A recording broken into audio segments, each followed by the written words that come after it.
За өдрийн мэнд сурагчдаа энд энийг үзэж байгаа сурагчид маань бол өмнөх бичлэг болох liquidity хичээлийг үзсэн байх гэж найдаж байна. Яагаад гэвэл одоо бид liquidity сэдв дээр case study хийгээд case study буюу одоо яг жинхэнэ амьдрал дээрх жишээнүүдийг дээр тайлбарлаж илүү одоо туршиж одоо туршлагатай болох тийм зорилготой хичээл орох гэж байна. Тийм учраас хэрвээ өмнөх liquidity хичээлийг үзээгүй бол бас энэ хичээлийг бас ойлгохгүй байх магадaltaй. Тийм учраас өмнөх хичээлийг үзсэн байх гэж найдаж байна. Үзээгүй бол үзчихэд энэ хичээлийг үзээрэй гэж зөвлөе. За тэгэхээр одоо миний дэлгэцэн дээр Euro USD-гийн 4 цагийн чарт харагдаж байна. Та бүхний харж байгаачлаа. За тэгэхээр Euro долларын хослол дээр би ерөнхийдөө бол liquidity хичээлийг case study-г тайлбарлаад явъя гэж бодож байна. За тэгэхээр дэлгэцээ томруулъя. За тэгэхээр ерөнхийдөө бол liquidity бол бүх газар байдаг. Тэгэхээр ерөнхийдөө ханшийн тийм томоохон хөдөлгөөнүүд донд бол байнга liquidity явагдаж идэг. Тэгэхээр та бүхэн өмнөх жишээгээр харах юм бол одоо би энэ дээр яг жишээнүүд дээр тайлбарлахаар яг өмнөх хичээлтэй яг уялдаа холбоо нь харагдаад ирэхээр та бүхэн илүү ойлгоно гэж бодож байна. За тэгэхээр энд бол нэг топ үссэн байна те. Нэг топ үссэн байна. За энэ топын зэрэгцээ яг энэ шугамаа татаад үзэх юм бол энд бол яг зэрэгцээ нэг бас топ байна те. Одоо ингээд нэг double top маягийн зүйл үүссэн биш үү те. Яг сайхан perfect буюу одоо төгс төгөлдөр тийм одоо нэгсэндээ double top үүссэн байна. За тэгээд дараа нь яг юу болсон бол босныг та бүхэнд харуулъя. За тэгэхээр энд бол дээр нь liquidity байгаа гэсэн үг те. Энэ дээр бол бидний өмнөх хичээл дээр үзснээр liquidity. За тэгэхээр зах зээл дээр ер нь liquidity яаж харагддаг нь энэ дээр бол төгс төгөлдөр жишээ харагдаж байна. За тэгэхээр ингээд энэ шугамыг дагаад харах юм бол бид нар сайхан төгс төгөлдөр double top үүссэн байна. Энэ double top-ыг ингээд явуулаад харах юм бол энд биднэрт юу харагдаж байна гэхээр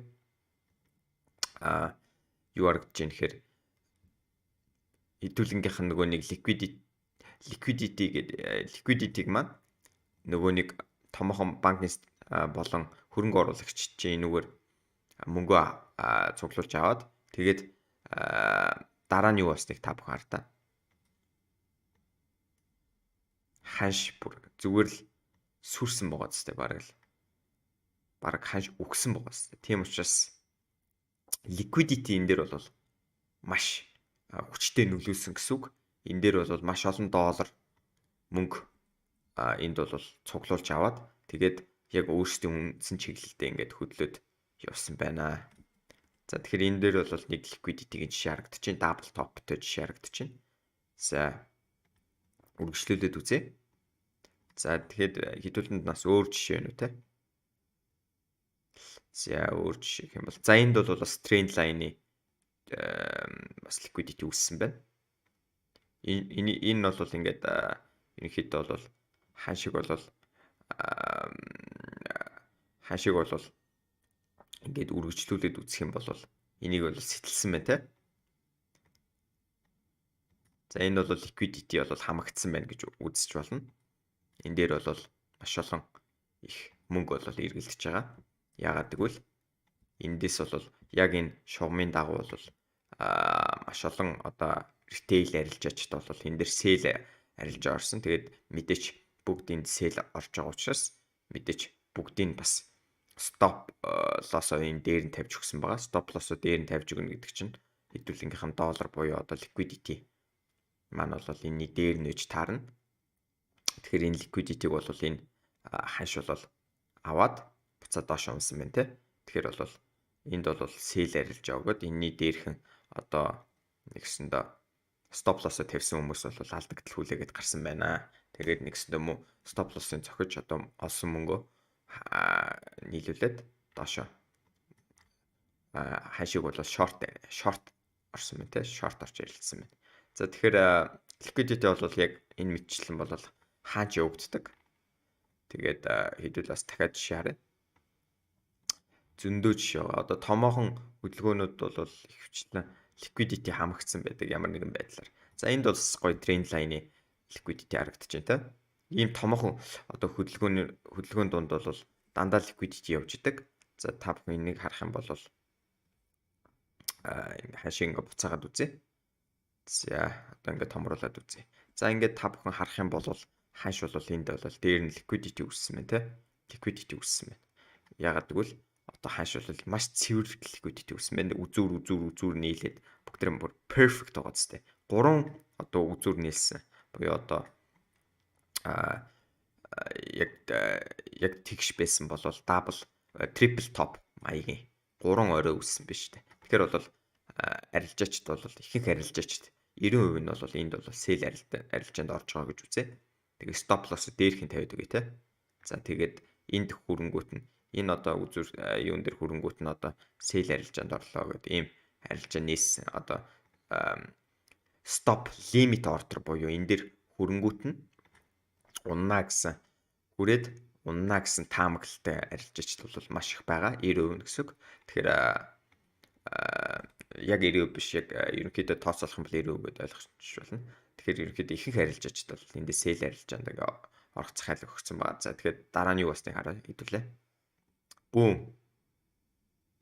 Яасан бэ? Нөгөө нэг 90% чи stop loss дээрх нь тавиад өгсөн. Stop loss ийшээ 3 удаа энэ дэмжигдсэн учраас энэ дээр ирээд дахиад дэмжигдэнэ. Энэ бол маш хүчтэй ерөнхийдөө resistance line буюу одоо эсэргүүцлийн цэг болж чадна. Энэ бол хизээч нэвтрэхгүй гэсэн тийм одоо таамаглалтай арилжаачд маань л энд бол арилжаа орсон байгаа. Эсэргээрээ бас нөгөө талаас энэ нөгөө нэг хүчтэй resistance line-ыг эвдэрсэн учраас хаш бол эргүүлээд хаш бол аюу хүчтэй байна гэдэг үргэлжлүүлээд өснө гэсэн хандлагатай арилжаачд маань бол энэний дээр бол sell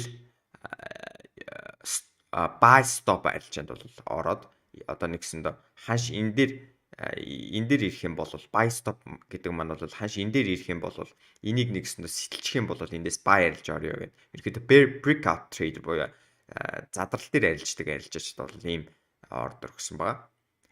Тэгэхээр хоёулангийнх нь stop loss-ыг хамаад ерөнхийдөө бол хаш бол маш их liquidity-г хамж аваад тэгсэндээ доошо өөртөөх чиглэлд яаж унсан байгаа хэдүүлээ бас харъя. Хаш бол зүгээр л хүссэн байна те. За тэгээд энд бол бас хаш бол жишээ нь энд бол хэдүүлээ бас order block-тойгоо холбоод үзэх юм бол энэ дээр бас харж болно. Энд бол би яг санаж байна. Яг энийг бол хараад үзсэн. Яг эндээс унна гэж таамаглаж ирсэн. Ерөнхийдөө хэдүүлэнгийнх нь бол өмнө үтсэн order flow хичээл дээр бол энэ харагдана. Тэгэхээр энд бол ерөнхийдөө энэ range эндээс энэ хүртэлх range дээр бол ерөнхийдөө бол order block маань байгаа. Тэгээд энд бол хаш liquidity хамаад order block дээр ирээд order block-оос нас унсан байгааг харж болно. Тэгэхээр ерөнхийдөө order block-ыг ерөнхийдөө хэдүүлэнгийнх нь point of interest буюу сонирхлын цэг бол энд байгаа. Тэгэхээр сонирхлын цэг дээр бол хаш ирэхдээ liquidity хамаад сонирхлын цэг дээр хүрээд унсан байна те. За тэгэхээр бол энэ сайхан short арилжаанд бол орсон бол ийм сайхан арилжаанд бол орох боломжтой байжээ. За үргэлжлүүлээд харъя. За тэгэхээр хэдүүлэнгийнх нь бас одоо ерөөхдөө liquidity хамтсан. Тэгээд сонирхлын цэг дээр хүрээд унсан. За тэгэхээр хэдүүл бас дахиад liquidity хаана үүсгэж болох нь харъя те. За ерөөхдөө бол за энд нэг liquidity үүссэн те. За энд бол бас энд liquidity үүссэн байна. За энд liquidity заавал ерөнхийдөө double top байх албагүй. Энэ бол нэг top үүссэн биз дээ. Тэгэхээр энэ дээр бол ханш double top үүсээд болол зарим арилжаачд бол таамаглаж байгаа шүү дээ.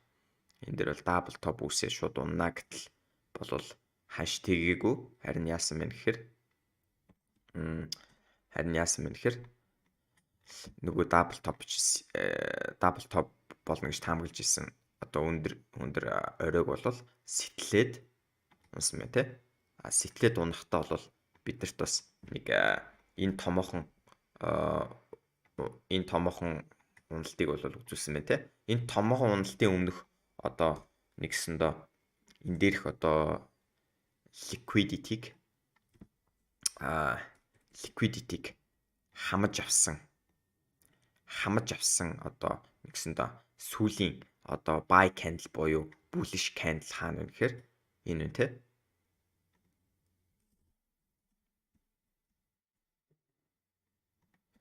Энэ бол bullish candle те. За тэгэхээр бид нар энэ их одоо liquidity-г хамаад авчихсан одоо нэгсэндээ бидний sponsored candle буюу одоо нэгсэндээ банкуудын гаргасан сүүлчийн одоо buy candle шүү дээ. Тэгэхээр банкуд бол энэ хөдөлгөөнийг үүсгээд нэгсэндээ liquidity дээр байгаа liquidity-г хамааж аваад доошоо унагсан те. Тэгэхээр би өмнөх хичээл дээр яг үндсэн одоо теорийг тайлбарлахдаа бол та бүхэнд хааш бол банк бол дандаа эрсдэлгүй арилждаг. Тэгээд ерөнхийдөө order block бол энд үүссэн мэн те. Order block-ыг үүсгэсэн буюу энэ buy candle-ыг бол банкуд үүсгэсэн. Банкуд үүсгээд liquidity хамчаад доошоо унагсан. Тэгээ ийм хүчтэй уналт орж ирсэн. Тэгэхээр ийм хүчтэй уналт орж ирсэн учраас гинэтгэн ийм хүчтэй liquidity хамчаад ингээд гинтгэн хүчтэй уналт орж ирж байна гэдэг маань угаасаа ойлгомжтой. Банк бол ярилцсан байгаа. Хэдүүлээ бас market structure-тай холбоод үзэх юм бол энэ доорх ловыг бол бас хэдүүлэнгийнх нь ловыг бас эвдсэн байна те. Break of structure буюу бүтцийн задрал үүсгэсэн байна. Тэгэхээр ийм хүчтэй уналтыг бол үүсгэсэн учраас хааш бол эндээс ирээд уналт үзүүлэх бол магадлал бол маш өндөр болчихж байгаа гэсэн үг. Тийм учраас ерөөхдөө бол яагаад ийшээ ингэж өсөж байгааг бол өмнөх хичээл дээр тайлбарласан. Ер нь банк бол энэ хөдөлгөөнийг гаргахын тулд бол маш их мөнгөөр маш одоо 100 сая доллараар ч юм гаргаж байгаа. Тэгээд унангуудаа энд нээсэн buy position буюу одоо худалдан авах position наалдагталтай явж байгаа шүү дээ доошоо. Харин эндээс нээсэн short position нь бол ашигтай явж байгаа. Long арилжаа нь буюу худалдаж авах арилжаа нь бол энэ candle-ыг үүсгэхэд бол үүсгэсэн. Нэгсэндээ алдагдaltaй явж байгаа. Яагаад гэвэл энд үүсгэсэн одоо buy арилжаа өснө гэсэн арилжаа нь бол ерөнхийдөө энэ candle-ыг үүсгэсэн байгаа шүү дээ. Тэгэхээр худалдаж авсан гэсэн үг. Тэгэхээр худалдаж авсан бол нөгөө арилжаа нь бол хаагддаг байгаа. Банк бол нөгөө нэг ерөнхийдөө дандаа эрсдэлгүй арилждаг. Яг энэ гаргасан candle одоо энэ buy-тчаад тэгээд liquidity хамчаад бүр илүү 500 сая доллараар бол энийг зарсан. Тэгээд бол энд бол одоо нэгсэндээ 500 сая доллараар зарчаад тэгээд одоо нөгөө нэг 500 сая доллараар зарсан тэр арилжаа нь бол энд ашигтай явж байгаа. Тэгээд энд бол 100 сая доллараар нээсэн арилжаа нь бол ашиггүй явж байгаа. Тэгэхээр тэр 100 сая доллараар нээсэн арилжаагаа break even point буюу нэгсэндээ эрсдэлгүй хаахын тулд ханш буцаж ирээд буцаж энэ худалдаа авалт хийгээд банкуд маань энэ дээр ирэнгүүтээ энэ нөгөө нэг өмнө үүсгэсэн арилжааныхаа яг эхлэх цэг дээр ирэнгүүтээ тэр одоо нөгөө нэг өмнө нь нээсэн одоо золиослсон энэ liquidity-г авахын тулд золиослсон хүмүүс мөнгийг авахын тулд золиослсон энэ одоо нэгсэндээ position буюу одоо нэгсэндээ позиц бол хаагаад энэ дээр ирэнгүүд хаагаад тэгээ буцаад зардаг баг. Тийм учраас тэгээд буцаад энэ дээр үүсгэсэн бас дахиад order block үүснэ шүү дээ. Тэгэхээр ингээд дэмжигдээ явдаг. Энийг бол бид нар ерөнхийдөө order flow гэж өмнөх хичээлүүд дээр үзсэн. Бас supply and demand хичээлүүд дээр үзсэн. Тэгэхээр ер нь бол жишээ нь энэ дээр бол ерөнхийдөө энэ одоо хэдүүлэнгийнх нь нэгсэндээ үүсгэсэн энэ бол энэ high бол ерөнхийдөө protected буюу одоо ерөнхийдөө safe буюу одоо тийм аюулгүй байх магадaltaй. нэвтрэх одоо магадлал бага гэж үзэж бас болно. Тэгэхээр энэ дээр бол хэдүүлээ бас sell limit order жишээ нь тавьж өглөө гэж бодоход sell limit order тавьж өгөөд одоо өмнөх одоо low-ыг бол low дээр одоо жишээ нь тавиад өглөө гэж бодоход арилж хэрхэн өрнөх басныг жишээ нь харъя. За ингээд хааш бол энэ бүтцийг бол энд жишээ нь эвдэлчээд тэгээд нэгсэндээ энэ ингээд эвдэлчингүүтээ буцаад ирсэн мэ те. Буцаад ирээд яг сайхан хэдүүлэнгийнх нь order block дээр ирээд order block-од дэмжиж сайхан унсан мэ те. Тэгээ уналт үзүүлэхэд бол risk to reward ratio-гийн харьцаа бол нэгийг харьцах нь ерөнхийдөө 9 хавцаа байна. Тэгээд жишээ нь энэ low-ыг жишээ нь low дээр ирээд take profit level буюу ашиг авах цэгээ өгсөн байлаа гэж бодоход нэг 895 ч юм уу те хавцаа байна те. Тэгэхээр ерөнхийдөө бол ийм сайхан арилжаанд бол ашиг алдагдлын харьцаа бол өндөр арилжаанд бол ороод ашигтай арилжах боломжтой байжээ. За тэгэхээр бол ерөнхийдөө бол order block буюу одоо хэдүүлэгнийх нь одоо нийлүүлэлтийн одоо candle тэ sponsored candle одоо болсон одоо тэр шалтгаан нь бол одоо энэ өмнөх liquidity-г хамж аваад доош унсан энэ банкын хөдөлгөөнд дээрсэн банкын одоо өмнөх арилж байгаа хааж байгаа тэг өмнөх одоо buy арилж байгаа хааж байгаа гэдэг чинь одоо нэгсэндээ зарж ийн гэсэн үг шүү дээ. Тэгэхээр ийм сайхан хөдөлгөөний эхлэл болж өгч гинэ гэсэн үг. Тэгэхээр банкыг бол даагаж арилж хэдүүлээс боломжтой байх нэ. Liquidity-гийн тусламжтай бол ийм сайхан арилжаанууд олж арилжах боломжтой байдаг. За энд бас хэдүүлээ жишээ харж үзье. За тэгэхээр энд бол бас liquidity бас өссөн байна те. Дээр нь бол доллар хэдүүлэнгийнх нь одоо мөнгө байгаа шүү дээ. Нэгсэндээ retail арилжаачдын бүх мөнгө одоо жишээ нь энэ дээр байгаа. За тэгээд хааш бол энд бол liquidity үүсгчээд бол унсан байна. Унаад буцаж нөгөө liquidity байгаа энэ хэсэг дээр ирээд liquidity аваад NAV доош унсан байна те. Тасралтгүй унсан байна. Тэгэхдээ унахтаа ингээд хэдүүлэнгийнх нь order block-ыг бол ингээд дэмжиж явсан байна. Order flow-ыг бол дэмжиж явсан байна. Тэгээд дээрэс нь одоо өмнөх жилүүдээр үүссэн supply order block-уудыг бол ингээд дэмжиж явсан байна те. Order block-уудыг бол дэмжиж явсан байна. За энд бол order flow-ыг бол дэмжсэн байна. Order flow. За энд бол order block-ыг дэмжсэн байна. За ингээд сайхан арилжаануудад ороод явсан болол хэдүүлээ. Энд хэдүүлэнгийнх нь олон баталгаа байна шүү дээ. Нэгт liquidity авчихсан тий.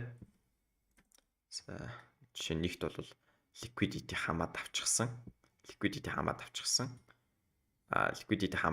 учраас хааш бол хамаад авахаас гадна хэдүүлэнгийнх нь хамгийн чухал бас хичээлүүдийн нэг болох structure-ийг эвдсэн мэ тэ. Энэ бол structure эвдсэн. Structure эвдээд яваад structure эвдээд яваад structure эвдээд ингээд дэмжиж явсан мэ тэ.